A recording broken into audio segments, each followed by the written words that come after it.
Shalom à tous, shalom, shalom à toutes.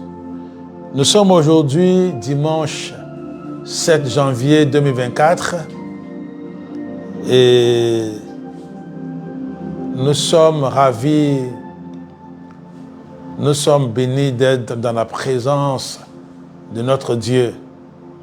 Ensemble, nous sommes dans sa présence. Que nous soyons présents en ces lieux pour l'enseignement, que nous soyons en ligne. Que le Seigneur vous bénisse abondamment. Il est dit dans le psaume 25, le verset 14, dans la version seconde 21, il est dit « L'Éternel confie ses secrets à ceux qui le craignent.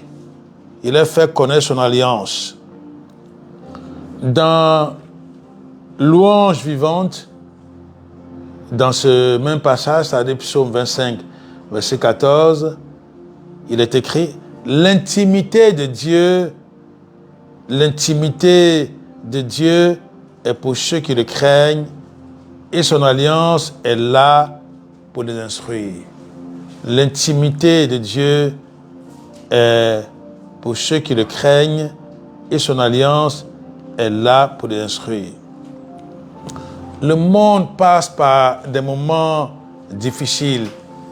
Je ne parle pas des difficultés économiques, financières, industrielles, démographiques, que sais-je encore, mais je veux parler de cette dimension dont Paul dit dans 1 Timothée chapitre 4, versets 7 à 8, que la piété a les promesses de la vie présente et de la vie à venir.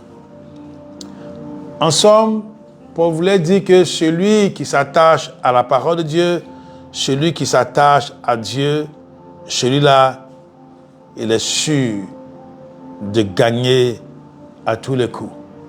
Même s'il vit de façon misérable, oui, misérable sur tous les autres plans, la parole de Dieu dit tout simplement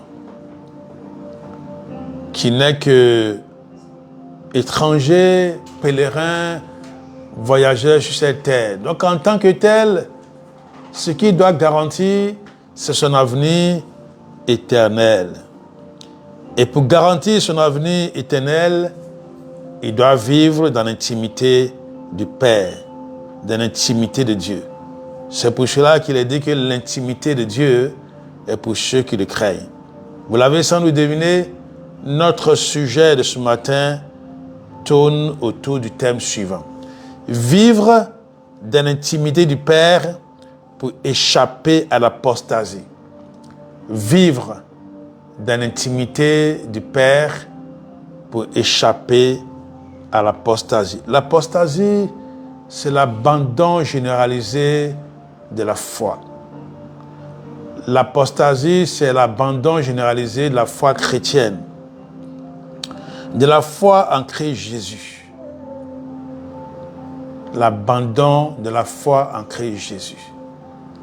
Ces derniers temps, il y a eu une annonce qui a effrayé le monde entier, qui a déboussolé beaucoup de chrétiens, parce que de façon générale, historiquement parlant, après les apôtres, après le réveil spirituel, on considère que l'institution catholique est l'église mère de toutes les autres, parce que c'est de cette église que dérivent toutes les autres églises.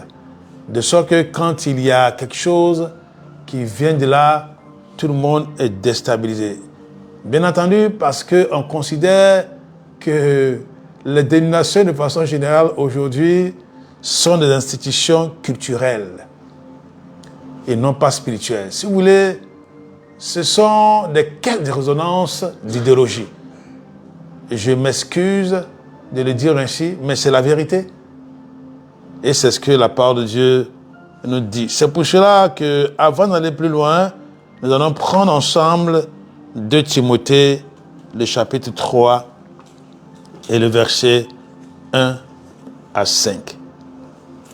La deuxième lettre de Paul à Timothée, au chapitre 3, du verset 1 au verset 5. 2 Timothée, chapitre 3, 1 à 5. Sache bien que des temps difficiles nous attendent. La période finale de l'histoire de ce monde sera une époque périlleuse et trouble. Verset 2. Les hommes seront égoïstes, avides, exclusivement préoccupés d'eux-mêmes, de leur richesse, de leur réalisation, de leurs prétentions. Ils seront de plus arrogants, jaloux, envieux, blasphématoires et médisants. Ils ne connaîtront plus ni respect envers les parents, ni reconnaissance ou respect pour ce qui est sacré. Verset 3, ni affection. Sans cœur et sans foi, ils seront implacables dans leur haine, parjures et calomniateurs. Incapables de se discipliner, ils se livreront sans frein à la passion et à l'immoralité. Cruels, effrontés et brutaux, ils agiront sans pitié aucune. Les valeurs morales les laisseront indifférents. Ils haïront ceux qui font le bien et seront prêts à toutes les trahisons et toutes les imprudences. Ils seront prêts à toutes les trahisons et à toutes les impudences. Aventureux et frivoles, imbus d'eux-mêmes, enflés d'un orgueil qui les aveuglera, ils aimeront le plaisir plus que Dieu. La volupté et les amusements rempliront leur âme et occuperont la place de Dieu. Verset 5, certes, ils resteront attachés aux traditions extérieures de la religion et pour sauver la façade, garderont l'apparence de la piété. Mais en réalité, ils ne voudront rien savoir de ce qui en fait la force et ne lui laisseront exercer aucune influence sur leur vie. Aussi, leur conduite démentira-t-elle leur profession de foi. C'est pas moi qui le dis, hein? C'est la réalité des choses. Et la Bible, du moins le passage que nous venons de lire, est plus réel que le journal qui sortira demain. C'est ça Dieu. C'est ce que Dieu fait. C'est ce qu'on appelle la prophétie. Parce que Dieu, il est omniscient. Il sait toutes choses. Aujourd'hui, les églises, toutes les églises, je suis membre de ces églises, toutes les églises ont l'apparence de la piété. Mais elles renient ce qui en fait la force. Oui, il y a quelques poches de résistance. Je n'en discrimine pas. Mais les églises qui ont pignon sur rue aujourd'hui, là, sont, je le dis encore, des caisses de résonance de la mode. Je n'ai pas besoin d'énumérer les fléaux qui minent les églises aujourd'hui. Parce que quand quelqu'un fait ce qu'il a envie de faire, moi-même je suis pécheur. Je ne suis qu'un pécheur. Dieu m'a gracié. Je n'ai pas de fouiller dans la vie des gens pour savoir ce qu'ils font de bien ou de mal. Ça ne m'intéresse pas. Mais là où nous devons insister, ce sur quoi nous devons insister, c'est la doctrine. Aujourd'hui, on nous fait croire que ceux qui sont venus avec la Bible, ceux qui sont venus christianiser, en guillemets, parlent, et puis les Africains osent dire non. Mais, chers amis, de quoi parle-t-on? La Bible a commencé, non pas chez les Occidentaux, mais la Bible a commencé, la parole de Dieu a commencé en Israël. D'ailleurs, les apôtres, beaucoup d'entre eux sont venus s'implanter en Afrique. D'ailleurs, pour tout dire, les Éthiopiens avaient une relation très étroite avec Israël. Dans les Actes des Apôtres, il est question d'un haut fonctionnaire Éthiopien qui s'est converti, qui a donné sa vie à Jésus-Christ. D'ailleurs, la Bible la plus ancienne et la plus complète est la Bible éthiopienne. Alors, d'où vient-il, chers amis, que vous disiez que vous êtes venus nous civiliser bibliquement parlant? Non. Non, ressaisez-vous, c'est du mensonge. Vous étiez venus dans le but de tromper les gens avec la Bible. Vous l'avez utilisé comme un moyen de colonisation. Dieu n'est pas pour ça. Dieu n'est pas pour ça. Donc, ne faites pas croire à ceux qui ont confiance en vous qu'en réalité, c'est ce que vous vous dites là qui est la vérité. Non. C'est ce que la Bible dit qui est la vérité. Et c'est pour cela qu'il est important de vivre dans l'intimité du Père pour échapper à l'apostasie. Parce qu'il y a une grande apostasie. C'est que dans ce que nous avons lu, les hommes seront amis de l'argent. Ils penseront d'abord à leurs propres intérêts. Ils auront l'apparence de la piété. Ils feront comme s'ils aimaient Dieu. Je relis le verset 5. 2 Timothée chapitre 3, verset 5. Certes, ils resteront attachés aux traditions extérieures de la religion et, pour sauver la façade, garderont l'apparence de la piété, mais en réalité, ils ne voudront rien savoir de ce qui en fait la force. Ils ne lui laisseront exercer aucune influence sur leur vie. Aussi, leur conduite démentira-t-elle leur profession de foi. Oui, si nous tous que nous disions chrétiens, c'est-à-dire disciples de Christ, on marchait comme Christ le disait, le monde serait changé. Le monde aurait été transformé. Maintenant, c'est l'apparence. Beaucoup de personnes qui ont l'autorité, quel genre d'autorité économique, politique, religieuse, ne démontrent cela que pendant les cérémonies. Mais en dehors de cela, ils savent en qui ils se confient. Ils savent ce qu'ils font. Ils se donnent une foule de docteurs, une foule d'enseignants et suivent ces enseignants-là. Dans Jean chapitre 1, verset 18, nous allons lire Jean, le chapitre 1er et le verset 18. Jean 1, 18. Jean chapitre 1, verset 18. Il est dit de Jésus, personne n'a jamais vu Dieu, mais quelqu'un nous l'a révélé, le Fils unique qui est lui-même Dieu et qui vit dans l'intimité du Père. Le problème des gens qui aujourd'hui se sont habillés d'habits religieux, mais en réalité rejettent ce qui en fait la force, c'est parce qu'ils ont rejeté Jésus-Christ comme étant dans le sein, dans le secret du Père. Ils ont rejeté Jésus-Christ comme étant Dieu. Ils ont préféré se donner d'autres dieux. Ils ont préféré ériger des morts en Dieu, des morts en personne qui nous donnent, qui nous font acquérir la faveur de Dieu. Et cela me rappelle la religion chrétienne, enfin la religion africaine plutôt, où nous autres Africains, on se dit que Dieu existe, il est le Tout-Puissant. Dans ma langue maternelle, on dira Odominga, mais il est inaccessible. Donc pour cela, il faut passer par des intermédiaires, par des morts, par des esprits. C'est ce paganisme-là qu'on a substitué à la parole de Dieu. D'ailleurs, il fut un temps où un grand chef religieux est allé trouver des gens qui pratiquaient le vaudou et puis dit non, c'est bien, c'est ce que vous devez faire, Dieu n'est pas comme ça. Alors ainsi, on a légitimé des pratiques qui étaient contre Dieu. Il est dit dans Colossiens chapitre 2 que Christ, c'est en lui que réside. Nous allons lire, prendre ce verset passage-là.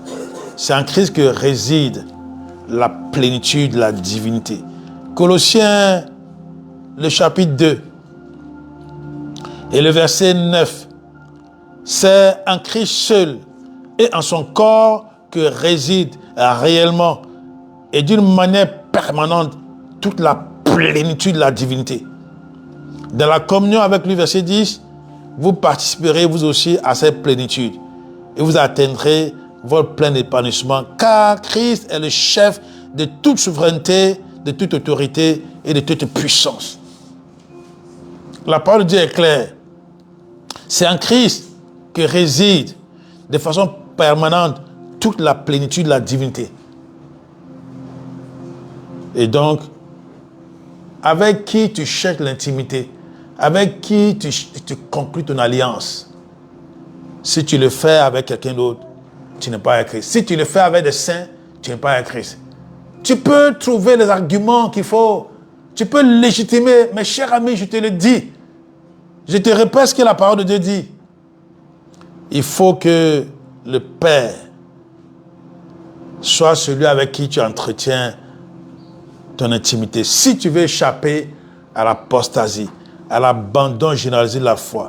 Il y a des églises qui se rient d'autres actuellement, mais lorsqu'on fouille dans leur règlement intérieur, dans leur statut, il y a une disposition en faveur de l'homosexualité. Et ce sont ceux-là qui se rient des autres. Chers frères et sœurs, chers amis,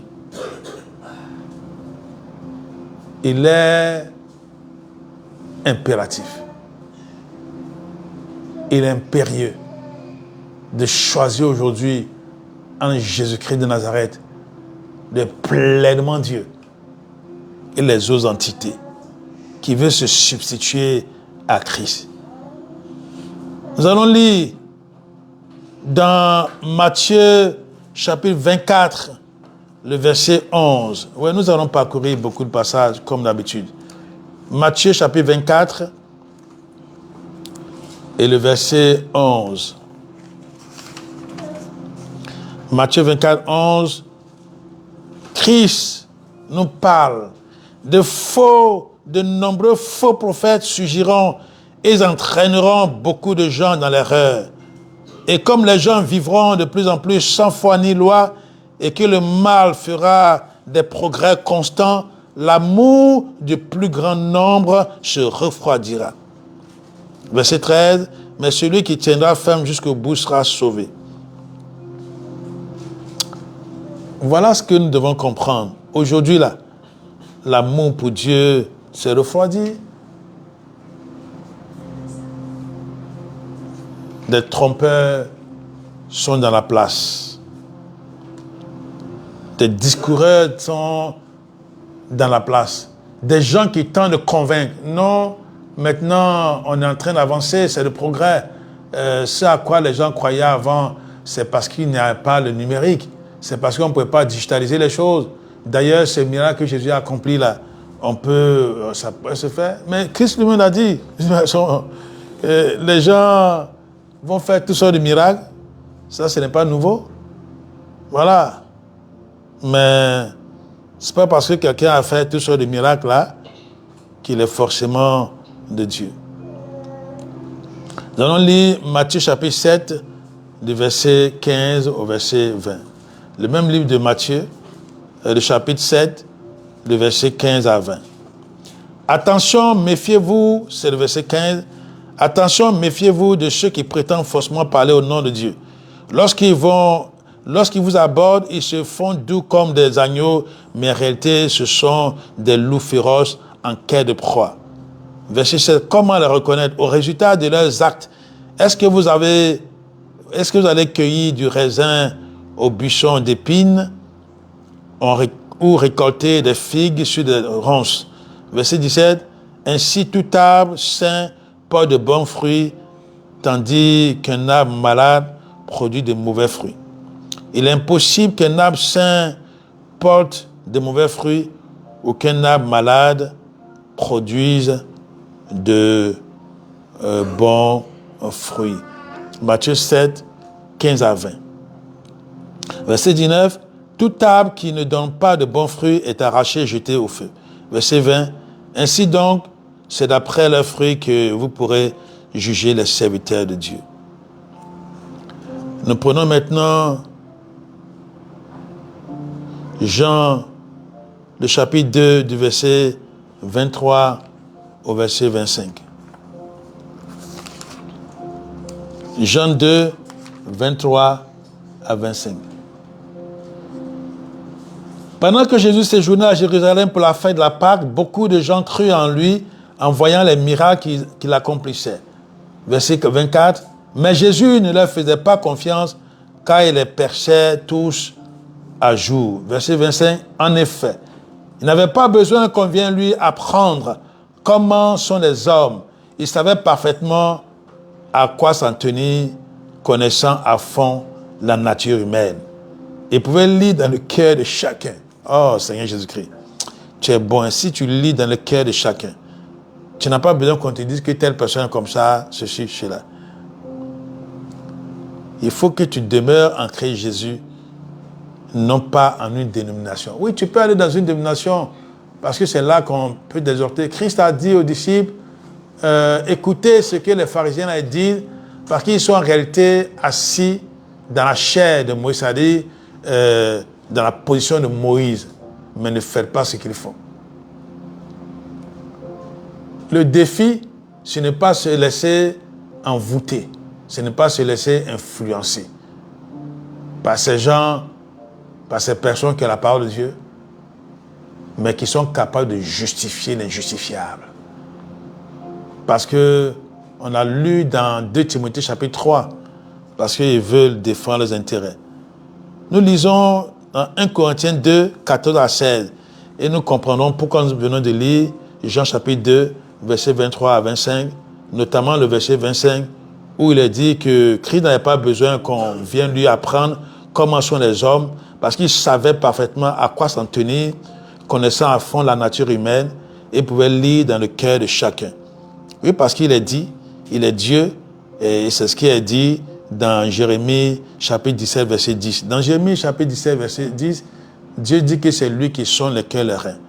Je disais que nous allons lire maintenant 1 Corinthiens chapitre 2, du verset 14 au verset 6. 1 Corinthiens 2, 14 à 6. 14 à 16. Désolé, on ne peut pas dire du 14.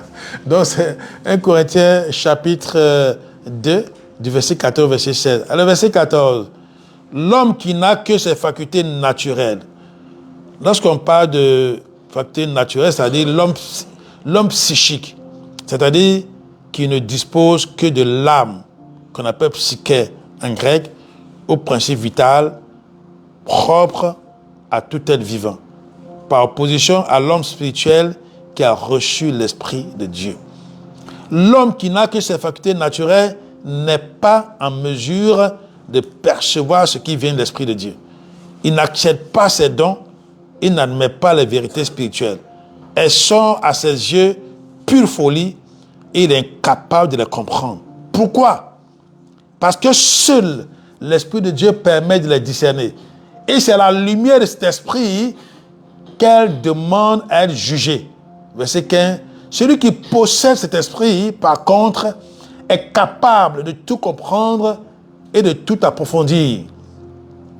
Il sait apprécier les faits et les idées à leur juste valeur et peut se former un jugement équitable sur tout, tandis qu'il reste lui-même indépendant du jugement d'autrui. Verset 16. Qui donc connaîtrait la pensée du Seigneur pour prétendre pouvoir l'instruire? Verset 16, on continue, la partie B.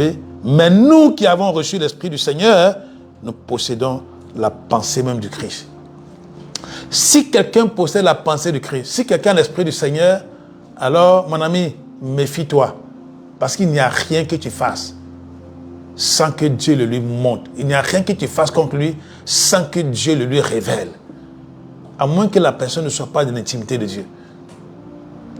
Je dis, celui qui a l'Esprit de Christ a la pensée de Christ. Parce que Christ habite en lui. Et l'Esprit de Dieu le contrôle. De sorte que les intentions malveillantes que tu nourris à son égard, Dieu les lui révèle. Est-ce que tu comprends ce que je dis? Je dis, Dieu les lui révèle. mais il n'a pas besoin de venir te le dire ou bien de dire ça à d'autres personnes. Quand tu réaliseras les choses, Dieu lui dira, voilà ce que je t'ai dit, maintenant tu as cru. Il fut un moment où je connaissais quelqu'un que je trouvais correct, je lui faisais confiance, je lui faisais des largesses. Et puis, Dieu me montre des visions où cette personne vient avec des documents, où la personne veut prendre ma place, veut être dans ma position. J'ai dit, ah, Seigneur, mais qu'est-ce que je vois là? Et puis quelqu'un d'autre vient me dire ça aussi, pour confirmer. Je disais, oh, de toute façon, on va appeler ça à passer. Jusqu'à ce qu'un jour, des gens complotent se lèvent contre moi. Et que cette personne-là a dit à quelqu'un qui a autorité hiérarchiquement parlant sur moi, quelque chose de pas possible, inimaginable. Quelque chose d'inimaginable. Sans doute que ceux qui collaborent m'ont cru. Peut-être que ceux qui ont autorité administrative et autres là sur moi ont cru en cela. Et ce n'est que plus tard que quelqu'un me l'a dit, me l'a révélé. J'ai dit, ok, ça je savais ça depuis longtemps. Mais on ne me l'a pas dit, ok. Moi je sais, c'est Dieu qui juge. Mon Dieu là, il juge et c'est lui qui révèle tout. Il fait échouer les projets des hommes méchants. C'est ce qu'il nous a dit dans Job, chapitre 5, verset 12. Est-ce que tu es dans l'intimité de Dieu pour échapper à l'apostasie, l'abandon généralisé de la foi qui vient saisir le monde entier? Jusqu'à ce qu'on te dise, c'est nous qui sommes venus apprendre l'évangile. Alors pourquoi vous contestez ce que nous disons? Oui, mais tu n'es pas Dieu, vous n'êtes pas Dieu. Vous n'êtes que de faux Christ, vous êtes des antichrists. Vous êtes antichrist. Il faut qu'on le dise pour que les gens que vous êtes en train de perdre et que vous jetez dans le décor se ressaisissent et qu'ils comprennent qu'on ne veut pas les injurier, mais c'est parce qu'on les aime, on veut leur bien. Nous ne sommes pas dans une logique culturelle, nous sommes dans une logique spirituelle. Et ceux qui élaborent ces choses savent ce qu'ils font. 2 Timothée chapitre 3. Lisez l'atmosphère des derniers temps. Vous allez comprendre. Nous sommes dans une logique. Nous sommes dans une logique où ce n'est pas une dénomination que nous suivons. Je suis dans une dénomination aussi. Hein. Ce n'est pas ça que je suis. Mais c'est Christ qu'il faut suivre. C'est Jésus-Christ qui lui-même est dans l'intimité du Père. Et si tu as la pensée de Christ, alors sois encouragé et continue de demeurer dans le Seigneur. Comme l'a dit dans Psaume 91, celui qui demeure sous l'abri du Très-Haut repose à l'ombre du Tout-Puissant. Proverbe chapitre 10, verset 10, le nom de l'Éternel est une forte tour où le juste se réfugie pour se trouver en sécurité.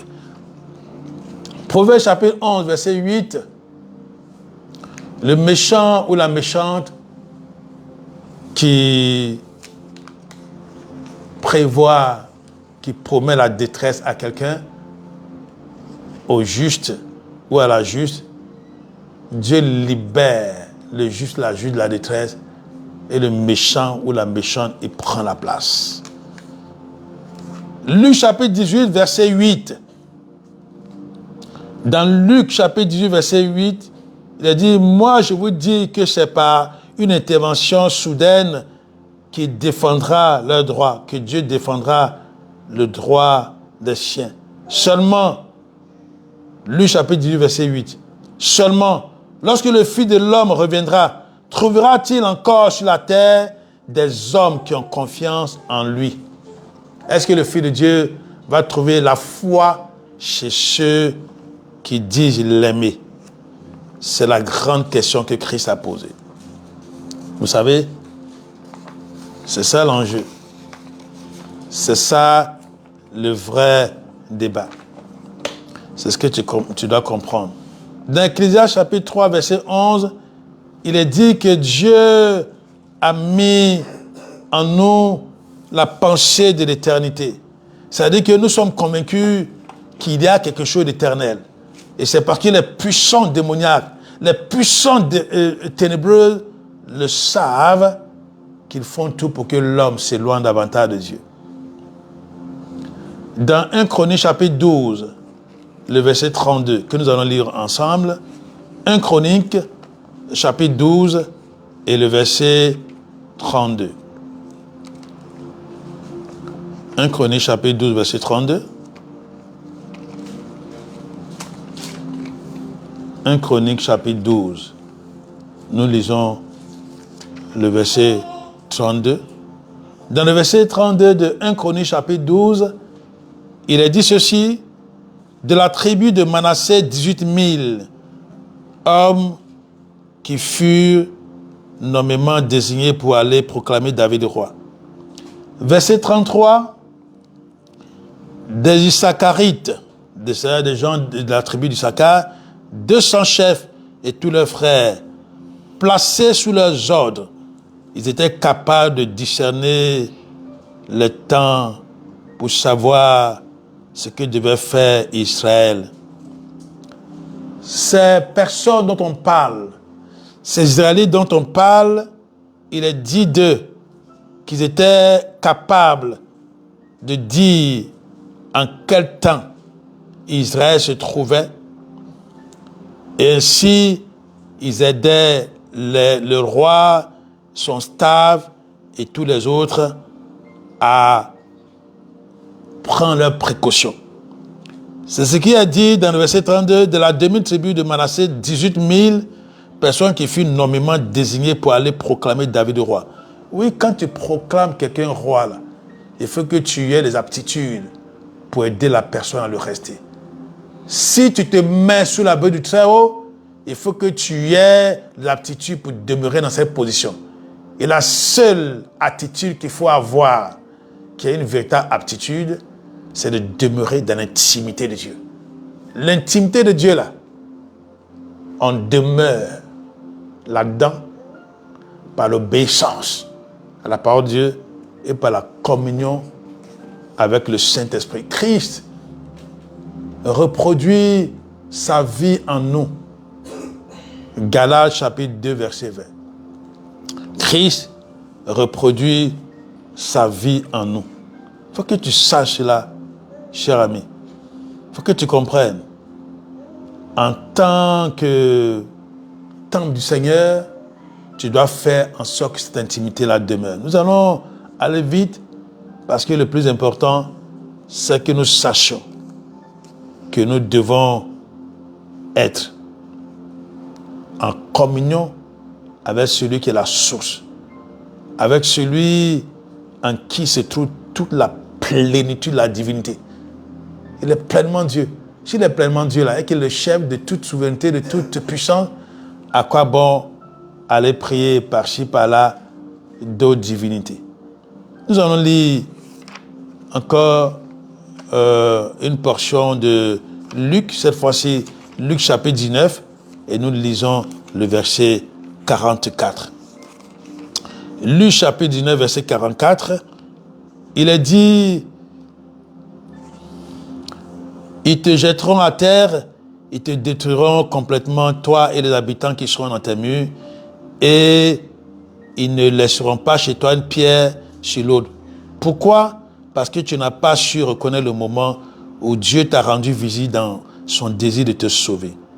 Pourquoi? Parce que tu n'as pas su reconnaître le moment où Dieu t'a rendu visite dans son désir de te sauver.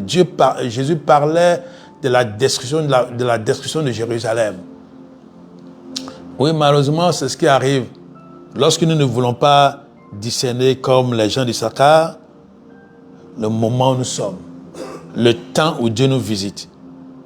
Parce que tu n'as pas su reconnaître le moment où Dieu t'a rendu visite dans son désir de te sauver. Mais comment veux-tu reconnaître le moment où Dieu te rend visite si tu n'es pas dans son intimité, si tu es dispersé?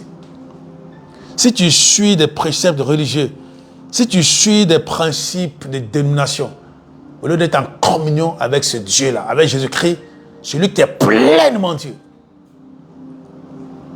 il faut que tu revoies ta vie. Il faut que tu te ressaisisses. Nous allons revenir encore dans le chapitre 2 de Jean. Jean chapitre 2, nous lisons le verset 5. Jean 2, verset 5. Il s'agit des noces de Cana. Jésus y était, sa mère aussi, ses parents y étaient. Et puis, le vin venait à manquer.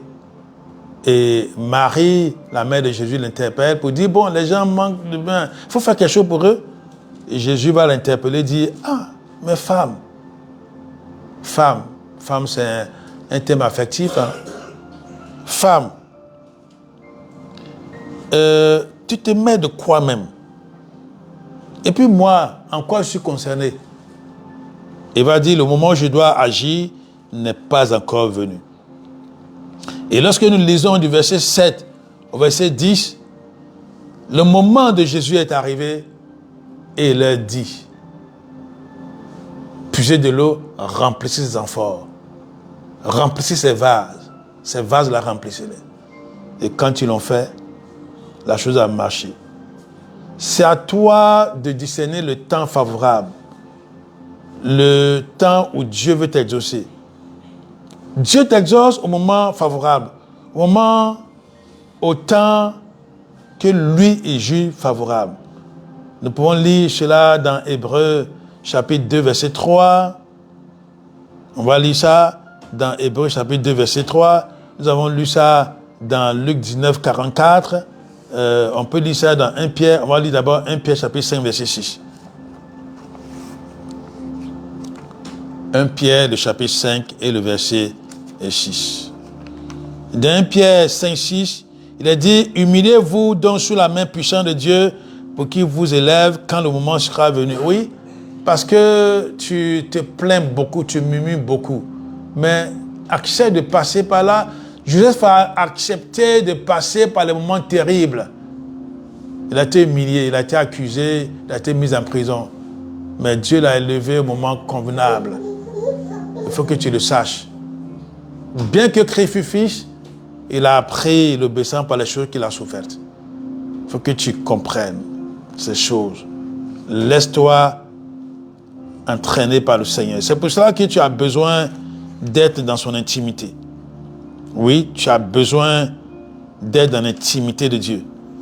Afin que, quand le moment difficile arrive, il puisse ainsi te permettre de remporter la victoire.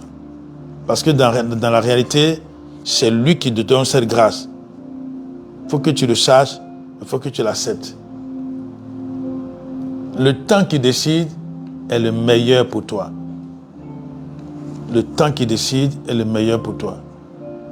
Nous allons lire, j'ai dit Hébreu, mais en fait c'est Habakkuk, chapitre 2, le verset 3. Le livre d'Habakkuk, nous allons lire le chapitre 2 et le verset 3.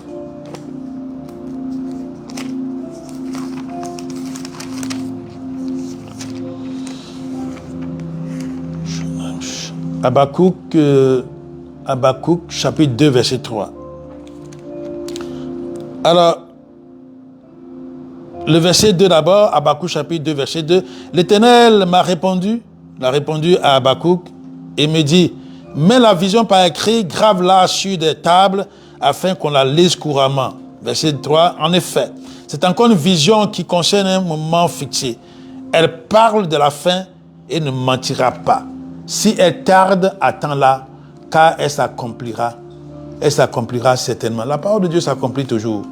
C'est pour cela qu'il te faut discerner ces choses et surtout, il te faut collaborer avec Dieu. Il faut que nous collaborions avec Dieu en tant que disciples de Christ. C'est ce qu'il dit dans Ézéchiel chapitre 22, verset 30 à 31. Il dit qu'il cherche encore un homme qui élève un mur, qui intercède en faveur du peuple Et dans le verset 31, il dit, il n'en a pas trouvé. Et alors sa main puissante lui est venue en aide et il a tout détruit. Si tu ne veux pas que Dieu détruise, il faut que tu collabores avec lui. Ce que tu dois comprendre, tout puissant que Dieu est, tout puissant qu'il est, il ne peut rien faire en ta faveur sans ta collaboration. Il faut que tu demeures dans son intimité. C'est d'ailleurs pour cela qu'il a dit dans 2 Chroniques 7, 14, si mon peuple sur qui est invoqué mon nom s'humilie, près champ de vie, se détourne de ses péchés, de sa mauvaise voie, alors moi je lui pardonnerai ses péchés et je guérirai son pays. La guérison de notre nation, la guérison de ta famille, la guérison de l'institution dans laquelle tu travailles, tu évolues, dépend de ta collaboration avec le Père, avec Dieu. Sois dans l'intimité de Dieu. Tu échapperas ainsi à l'apostasie parce que ça n'aura rien sur toi. Ça n'aura aucun pouvoir sur toi si tu as une relation personnellement établie avec Christ. Tu n'as même pas besoin que quelqu'un vienne te dire non, ça c'est pas vrai, c'est faux. Sachant que dans les derniers temps, comme il est dit dans 2 Timothée, nous allons lire ça pour terminer justement, 2 Timothée, le chapitre 3. 2 Timothée chapitre 3. Sache bien que des temps difficiles nous attendent. La période finale de l'histoire de ce monde sera une époque périlleuse et trouble. Verset 2. Les hommes seront égoïstes, avides, exclusivement préoccupés d'eux-mêmes, de leur richesse, de leur réalisation, de leurs prétentions. Ils seront de plus arrogants, jaloux, envieux, blasphémateurs et médisants. Ils ne connaîtront plus ni respect envers les parents, ni reconnaissance ou respect pour ce qui est sacré. Verset 3. Ni affection. Sans cœur et sans foi, ils seront implacables dans leur haine, parjures et calomniateurs. Incapables de se discipliner, ils se livreront sans frein à la passion et à l'immoralité. Cruels, effrontés et brutaux, ils agiront sans pitié aucune. Les valeurs morales les laisseront indifférents et haïront ceux qui font le bien. Verset 4. Ils seront prêts à toutes les trahisons et à toutes les impudences. Aventureux et frivoles, imbus d'eux-mêmes, enflés d'un orgueil qui les aveuglera, ils aimeront le plaisir plus que Dieu. La volupté et les amusements rempliront leur âme et occuperont la place de Dieu. Verset 5, certes, ils resteront attachés aux traditions extérieures de la religion et pour sauver la façade, garderont l'apparence de la piété. Mais en réalité, ils ne voudront rien savoir de ce qui en fait la force. Ils ne lui laisseront exercer aucune influence sur leur vie. Aussi leur conduite démentira-t-elle leur profession de foi. Faisons en sorte de demeurer amis de Dieu. Psaume 25, 14, afin qu'il nous confie ses secrets. Demeurons dans son intimité. C'est fondamental pour toi, mon frère, pour toi, ma soeur. Même si tu fréquentes une certaine domination, il faut que tu aies une relation vivante avec Jésus-Christ de Nazareth. C'est ce qu'il te faut.